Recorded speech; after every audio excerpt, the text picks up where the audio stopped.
Well, dear students, myself Dr. Ashish Garg, Associate Professor in Chemistry, सेठ R.L. Ruia government college, Ramgarh Shekhawati, district Sikar, Rajasthan. बच्चों, BSc part second में first paper inorganic chemistry और इसमें हमने unit start की हुई है नॉन एक्वस सॉल्वेंट्स, अजलीय विलायक। बच्चों, इस पार्ट के अंदर हम देखेंगे सॉल्वोलाइसिस मतलब विलायक अपघटन अभिक्रियाएं, राइट, कि किस प्रकार जब किसी सॉल्यूट को, किसी विलेय को विलायक में घोलते हैं तो जो विलायक होता है वो अपघटित हो जाता है, विलायक दो आयनों में टूट जाता है। यहां पर बच्चों विलायक अणु विलय के साथ इस प्रकार अभिक्रिया करता है जिससे विलायक स्वयं दो भागों में विभक्त हो जाता है और इस प्रकार की अभिक्रियाओं में विलायक के धनायन और ऋणायन की सांद्रता परिवर्तित हो जाती है। एक्चुअली यहां पर क्या हो रहा है कि जब किसी हम सॉल्यूट को किसी सॉल्वेंट के अंदर डिसॉल्व करते हैं तो वो सॉल्यूट सॉल्वेंट को अपघटित कर देता है दो प्रकार के आयनों में, धनायनों में और ऋणायनों में, और जो एक्चुअली धनायन और ऋणायन की सॉल्वेंट के अंदर संख्या होती है उसके अंदर परिवर्तन हो जाता है। यहां हम विलायक के आधार पर इसे दो भागों में विभक्त करते हैं कि विलायक के अणु अगर जल है तो प्रोसेस हाइड्रोलाइसिस, अगर विलायक का हम सॉल्वेंट अगर हम वाटर लेते हैं तो प्रोसेस हाइड्रोलाइसिस कहलाता है, और यदि हम सॉल्वेंट यहां पर लिक्विड अमोनिया लेते हैं तो प्रोसेस यहां पर अमोनोलाइसिस कहलाता है। मैंने दोनों एग्जांपल यहां पर लिखे हैं। पहला एग्जांपल इसमें है, फर्स्ट एग्जांपल इसमें है पोलोनियम ट्राइक्लोराइड। जब इसको हम वाटर के अंदर डिसॉल्व करते हैं तो ये बच्चों यहां पर H2O स्वयं अपघटित होता है, बनता है पोलोनियम हाइड्रोक्साइड और हाइड्रोक्लोरिक एसिड। इसी तरह से जब पोलोनियम ट्राइक्लोराइड POCl3 अमोनिया के अंदर डिसॉल्व करते हैं तो यहां पर PONH2 whole thrice, right, and 3HCl। इस तरह से हम देखते हैं कि विलायक स्वयं भी विलेय के द्वारा अपघटित हो जाता है। नेक्स्ट रिएक्शन हम इसमें देखते हैं कि विनिमय या अवक्षेपण अभिक्रियाएं, राइट। यहां पर बच्चों देखिए क्या होता है कि आयंस का विनिमय होता है तो नए प्रकार के प्रेसिपिटेट यहां पर बनते हैं। So the process is मेटाथेटिकल और प्रेसिपिटेशन अभिक्रियाएं। बच्चों इस प्रकार की अभिक्रियाओं में दो विलयनों में परस्पर मिलाने पर उनके आयनों के मध्य एक्सचेंज होता है और कोई एक पदार्थ अवक्षेपित होता है। बहुत ही इंटरेस्टिंग एग्जांपल है। यहां पर जब हम रिएक्शन सिल्वर नाइट्रेट की बेरियम क्लोराइड से कराते हैं तो यहां बनता है सिल्वर क्लोराइड का अवक्षेप और बेरियम नाइट्रेट। लेकिन जब हम सिल्वर क्लोराइड की और बेरियम नाइट्रेट की रिएक्शन, सिल्वर क्लोराइड और बेरियम नाइट्रेट की रिएक्शन लिक्विड अमोनिया में कराते हैं तो रिएक्शन यहां पर उल्टी होती है, राइट। मैं आपको ये बताना चाह रहा हूं कि इंपॉर्टेंस ऑफ द सॉल्वेंट, कि किस तरह से आयंस का यहां पर एक्सचेंज होता है और नए प्रेसिपिटेट का फॉर्मेशन होता है, राइट। यहां पर ए और बी की रिएक्शन से सी और डी बनता है, कब? जब हम सॉल्वेंट वाटर लेते हैं, राइट। लेकिन यदि हम सी और डी की रिएक्शन कराते हैं सॉल्वेंट अमोनिया की रिएक्शन प्रेजेंस में, this is the D and this is C, इसकी रिएक्शन हम लिक्विड अमोनिया में कराते हैं तो हमें मिलता है A plus B, this is the B plus A। इस तरह से फॉर्मेशन होता है। तो इस प्रकार की अभिक्रियाओं में दो विलयनों में परस्पर मिलाने पर उनके आयनों के मध्य विनिमय होता है, एक्सचेंज होता है, और कोई एक पदार्थ अवक्षिप्त होता है। फॉर एग्जाम्पल, सिल्वर नाइट्रेट और बेरियम क्लोराइड का एक्वस सॉल्यूशन, जलीय सॉल्यूशन मिलाने पर यहां पर AgCl का प्रेसिपिटेशन होता है, जबकि लिक्विड अमोनिया में अभिक्रिया विपरीत दिशा में होती है। बच्चों, मैं इसको इसलिए बता रहा हूं कि किस तरह से यहां पर आयंस का एक्सचेंज होता है और यहां पर सॉल्वेंट की इंपॉर्टेंस क्या है, राइट। यहां पर एक रिएक्शन जो कि जलीय माध्यम में फॉरवर्ड डायरेक्शन में चलती है, लेकिन अगर हम यहां पर जल की जगह लिक्विड अमोनिया काम में लेते हैं तो क्या देखते हैं, यह रिएक्शन विपरीत दिशा में होती है। नेक्स्ट इसमें बच्चों है रेडॉक्स रिएक्शंस, अर्थात यहां पर अपचयन और ऑक्सीकरण, रिडक्शन एंड ऑक्सीडेशन, ये दोनों अभिक्रियाएं साथ साथ चलती हैं। यहां पर हम देखते क्या है कि जलीय और अजलीय दोनों प्रकार के माध्यम में ऑक्सीकरण अपचयन अभिक्रियाएं समान होती हैं, लेकिन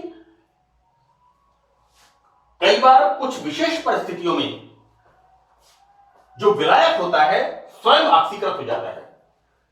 यानी रिएक्शन होनी चाहिए रिएक्टेंट्स के बीच में, रेडॉक्स रिएक्शंस जो होती हैं उनमें रिएक्शंस रिएक्टेंट के बीच में होनी चाहिए, लेकिन कई बार जो सॉल्वेंट होता है वो स्वयं या तो ऑक्सीडाइज हो जाता है या अपचयित हो जाता है। तो बच्चों, इन अवस्थाओं में अभिक्रियाओं के लिए उस विलायक का प्रयोग नहीं किया जा सकता। यानी हम विलायक को यूज करते हैं एज ए मीडियम, माध्यम के रूप में, लेकिन हम देखते क्या है कि जब रिएक्टेंट्स की रिएक्शन होती है, रेडॉक्स रिएक्शन, ऑक्सीकरण अपचयन रिएक्शन जब होती है, तो यहां पर सेल्फ सॉल्वेंट, स्वयं सॉल्वेंट वो खुद ऑक्सीकृत हो जाता है। तो यहां पर इस प्रकार के विलायकों का उपयोग अप्रासंगिक होता है, उनका उपयोग यहां पर नहीं किया जा सकता है। फॉर एग्जाम्पल, जल प्रबल अपचायकों द्वारा अपचयित हो जाता है, अतः ऐसे अपचायक जिनका इलेक्ट्रोड पोटेंशियल, इसको कहते हैं बच्चों अपचयन विभव, मानक अपचयन विभव हाइड्रोजन से अधिक होता है, का उपयोग जलीय माध्यम में नहीं किया जा सकता है, जबकि ऑक्सीडेशन रिडक्शन जल में आसानी से संपन्न होता है। सेकंड हम बच्चों सॉल्वेंट यूज कर रहे हैं यहां पर नॉन एक्वस अमोनिया। तो यहां पर अमोनिया विलयन के रूप में प्रयुक्त करने पर अपचयन अभिक्रियाएं आसानी से होती हैं। हर सॉल्वेंट का अपना वो है, लेकिन यहां पर इंपॉर्टेंट चीज ये है कि जो रेडॉक्स रिएक्शंस हैं उनके अंदर कई बार सॉल्वेंट का खुद का, यहां पर वो सॉल्वेंट खुद रिएक्शन करने लग जाता है और सॉल्वेंट का खुद का यहां पर ऑक्सीकरण और अपचयन हो जाता है। तो ऐसी अभिक्रियाओं में इन विलायकों का उपयोग यहां पर अप्रासंगिक होता है, इनका हम यूज नहीं कर सकते। यहां पर बच्चों देखिए सल्फर डाइऑक्साइड रेडॉक्स रिएक्शंस के लिए, ऑक्सीडेशन रिडक्शन रिएक्शंस के लिए एक उपयुक्त माध्यम है। तो दिस इज द जैसा हम कहते हैं कि water is the universal solvent, उसी तरह से रेडॉक्स रिएक्शंस में liquid sulphur dioxide, liquid SO2 एक बहुत ही महत्वपूर्ण विलायक है। नाउ नेक्स्ट टॉपिक बच्चों इसके अंदर है अजलीय आयनन कारक विलायक, नॉन एक्वस आयोनाइजिंग सॉल्वेंट्स। बच्चों इसमें पहला हम एग्जांपल ले रहे हैं लिक्विड अमोनिया का। लिक्विड अमोनिया एक नॉन एक्वस सॉल्वेंट है। ऑब्वियसली यहां पर हम जो तरल अमोनिया हम काम में लेते हैं, ये एक इससे नॉन एक्वस सॉल्वेंट, और इससे जल जैसे गुणों के कारण बहुत से कार्बनिक और अकार्बनिक संश्लेषणों में इसे विलायक के रूप में यूज करते हैं। मैं आपको बताऊं बच्चों कि बहुत सी एल्कोक्साइड्स की रिएक्शंस जब होती हैं तो वहां पर नाइट्रोजन एटमॉस्फेयर यूज करते हैं, बिकॉज नाइट्रोजन एटमॉस्फेयर कैसा होता है, इनर्ट एटमॉस्फेयर होता है, राइट। इसी तरह से हम क्या देखते हैं कि ammonia, ammonia is a non aqueous solvent, और इसको बहुत सी ऑर्गेनिक इनऑर्गेनिक रिएक्शंस के अंदर सिंथेसिस में एज ए सॉल्वेंट इसे यूज करते हैं। यहां पर बच्चों मैंने नाइट्रोजन, अमोनिया में नाइट्रोजन का संकरण, देखो बेटा यहां पर NH3 में नाइट्रोजन एटम sp3 संकरित होता है, और हम देखते क्या है, नाइट्रोजन एटम का atomic number 7, nitrogen atom atomic number 7, electronic configuration 1s2 2s2 2p3, और यहां पर संकरण कौन सा होता है, sp3। कुल कितने कक्षक संकरण में भाग लेते हैं, 4 कक्षक, 1s और 3p, राइट। तो कुल कितने कक्षक बनेंगे यहां पर 4 sp3 संकरित कक्षक बनते हैं। ये मैंने स्ट्रक्चर बनाया है इसका, this is the pyramidal structure, pyridine का स्ट्रक्चर। देखो बच्चों ऐसा है कि संकरण यहां पर है sp3, तो यहां पर स्ट्रक्चर होना चाहिए टेट्राहेड्रल स्ट्रक्चर, राइट। देखो बच्चों यहां पर ये जो 4 sp3 संकरित कक्षक बनते हैं, वैसे ये जो संकरण है ये बीएससी पार्ट फर्स्ट में और 12th क्लास में आप लोगों ने कोवलेंट बॉन्ड के अंदर इसे काफी डिटेल में इसको पढ़ा है, लेकिन अगर आपसे नॉन एक्वस आयोनाइजिंग सॉल्वेंट्स के बारे में शॉर्ट नोट पूछा जाता है तो इसको बताना यहां पर जरूरी है, इसलिए इसको मैंने यहां पर मेंशन किया है, लिखा है। बच्चों यहां पर इस प्रकार प्राप्त 4 संकर कक्षकों में 3 sp3 संकरित कक्षक, कुल कक्षक बनते हैं यहां पर 4 sp3 कक्षक, राइट। और यहां पर 4 में से 3 sp3 संकरित कक्षक 1, 2 और 3 ये बच्चों हाइड्रोजन एटम के साथ बॉन्ड बनाने में काम आते हैं, जबकि चौथा, this is the fourth one, इस चौथे में क्या होता है, लोन पेयर ऑफ इलेक्ट्रॉन, इसके अंदर एक इलेक्ट्रॉन का युग्म होता है जिसमें 2 इलेक्ट्रॉन्स होते हैं। इस प्रकार NH3 अणु की पिरामिडीय संरचना, इट्स ए पिरामिडल स्ट्रक्चर, यहां पर हाइब्रिडाइजेशन होता है sp3, तो कायदे से यहां पर होना चाहिए टेट्राहेड्रल स्ट्रक्चर, लेकिन यहां पर एक sp3 संकरित कक्षक में लोन पेयर ऑफ इलेक्ट्रॉन होने के कारण इसका स्ट्रक्चर कैसा हो जाता है, pyramidal, this is the structure. इसका स्ट्रक्चर बच्चों हो जाता है पिरामिडल स्ट्रक्चर, NH3 का पिरामिडीय संरचना। तो बच्चों यहां पर NH3 में ये जो बॉन्ड होता है, ये this is the bond level, ये जो बॉन्ड लेवल होता है ये होता है 107 डिग्री 28 मिनट का, जबकि टेट्राहेड्रल स्ट्रक्चर जो कि sp3 संकरण में पाया जाता है उसका बॉन्ड एंगल बच्चों होता है यहां पर 109 डिग्री 28 मिनट।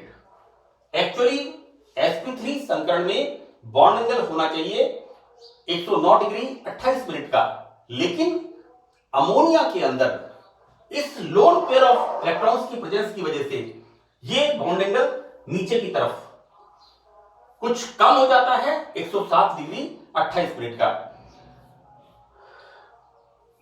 देखो बच्चों ऐसा है कि ये जो बॉन्ड एंगल यहां पर रिड्यूस हुआ है, इसके लिए आप हम बीएससी पार्ट फर्स्ट में कोवेलेंट बॉन्ड के अंदर हम एक थ्योरी पढ़ते हैं, वो उसका नाम है valence shell electron pair repulsion theory, VSEPR सिद्धांत, राइट। यहां पर बच्चों क्या होता है, ये जो एक sp3 संकरित कक्षक होता है इसके अंदर जो लोन पेयर ऑफ इलेक्ट्रॉन्स होते हैं, तो ये लोन पेयर ऑफ इलेक्ट्रॉन्स, ये जो बॉन्ड पेयर होते हैं इनको थोड़ा सा नीचे की तरफ प्रतिकर्षित करते हैं, जिसके कारण ये बॉन्ड एंगल यहां पर रिड्यूस होकर के 109 डिग्री 28 मिनट से अमोनिया में 107 डिग्री 28 मिनट का हो जाता है, और इसका स्ट्रक्चर भी पिरामिडल हो जाता है।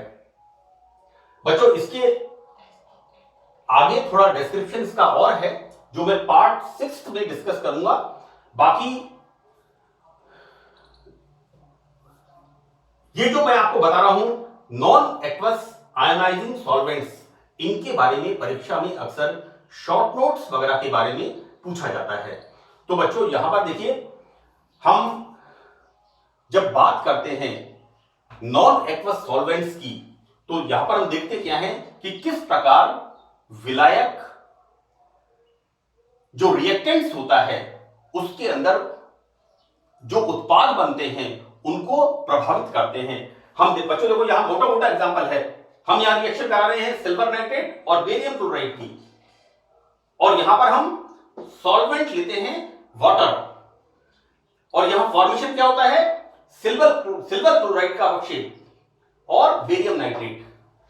लेकिन यदि हम लिक्विड अमोनिया लेते हैं तो यहां पर जो हमारा उत्पाद बनता है सी AgCl एंड बेरियम नाइट्रेट, तो जो हमारा उत्पाद बनता है वो उत्पाद वापस रिएक्शन करके हमें जो हमारे रिएक्टेंट थे वो वापस हमारे रिएक्टेंट प्राप्त होते हैं। इस प्रकार हम देखते हैं कि किस प्रकार यहां पर विलायक अभिक्रिया को प्रभावित करता है। बच्चों यहां पर इस 5th पार्ट के अंदर इतना ही, और ये जो मैंने आपको बताया है नॉन एक्वस आयोनाइजिंग सॉल्वेंट में पहला एग्जांपल लिक्विड अमोनिया का, इसके बारे में मैं आपको आगे डिस्कस करके नेक्स्ट पार्ट के अंदर इसके बारे में अपन अध्ययन करेंगे। So that's all in this lecture. Thank you.